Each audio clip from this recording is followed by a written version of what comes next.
Again, I just find this whole story fascinating. According to The Hollywood Reporter, WarnerMedia's decision to debut its slate of 2021 films on HBO Max has blindsided creatives and their representatives, basically everyone in Hollywood, and they are not pleased. For example, quote, "Some of our industry's biggest filmmakers and most important movie stars went to bed the night before thinking they were working for the greatest movie studio and woke up to find out they were working for the worst streaming service."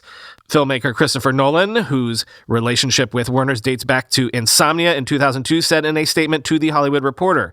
Added Nolan, quote, "Warner Brothers had an incredible machine for getting a filmmaker's work out everywhere, both in theaters and in the home, and they are dismantling it as we speak. They don't even understand what they're losing. Their decision makes no economic sense, and even the most casual Wall Street investor can see the difference between disruption and dysfunction," end quote. Quoting more from The Hollywood Reporter.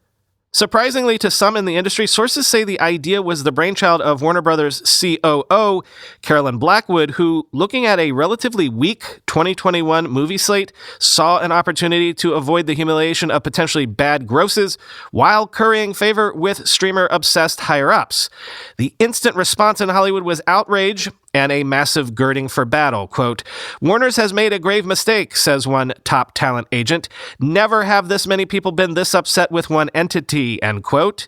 Like others, he had spent much of the day dealing with calls from stunned and angry clients.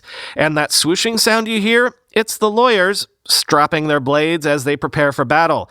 That Warner's was self-dealing in shifting these movies to its own streamer, perhaps, or that the company acted in bad faith.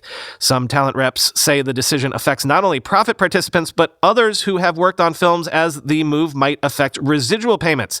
They expect and hope that the guilds will get involved. The Writers Guild of America declined to comment. The Warner's move poses big, maybe even existential questions. How do theaters survive this supposedly one-time, excused by the pandemic move? Genies are hard to put back in the bottle, and no one believes Warner's intended this to be temporary anyway. What damage will be done to exhibitors by training customers that if they sit on their sofas, the biggest movies will come?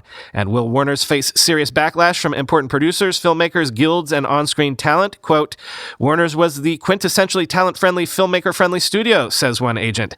"Now Warner's isn't the first place, second place, or third place you want to go," end quote.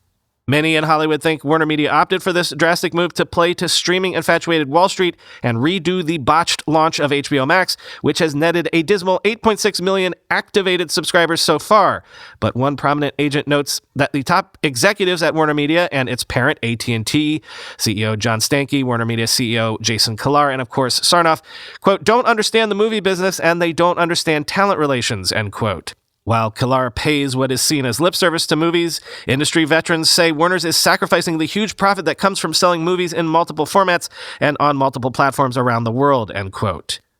Variety is also reporting that Legendary, that production company which has been behind most of Nolan's films and which co-financed the upcoming Dune, among others, is considering suing Warner Brothers. Quote, "Part of Legendary's frustration is that despite largely bankrolling Dune and Godzilla vs. Kong, the production company didn't have much of a say in how its buzzy titles would be released.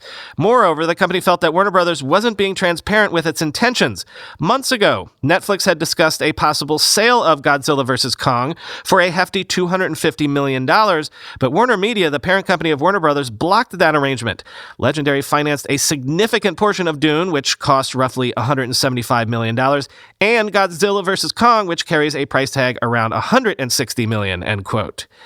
Yeah, I'd be pissed if I ponied up a ton of money only to have the ability to make that money back taken out of my hands. Still, counterpoint, the rollout of Tenet was not exactly a financial success. Again, maybe this is making the best lemonade out of the lemons you've been dealt. And also this from Tanner Johnson, quote, "I totally understand the frustration. I miss movie theaters a lot. But these directors encouraging people to go to the theater during a pandemic is a bad look. So the options are put the entire slate on hold indefinitely or use what you got and stream it," end quote.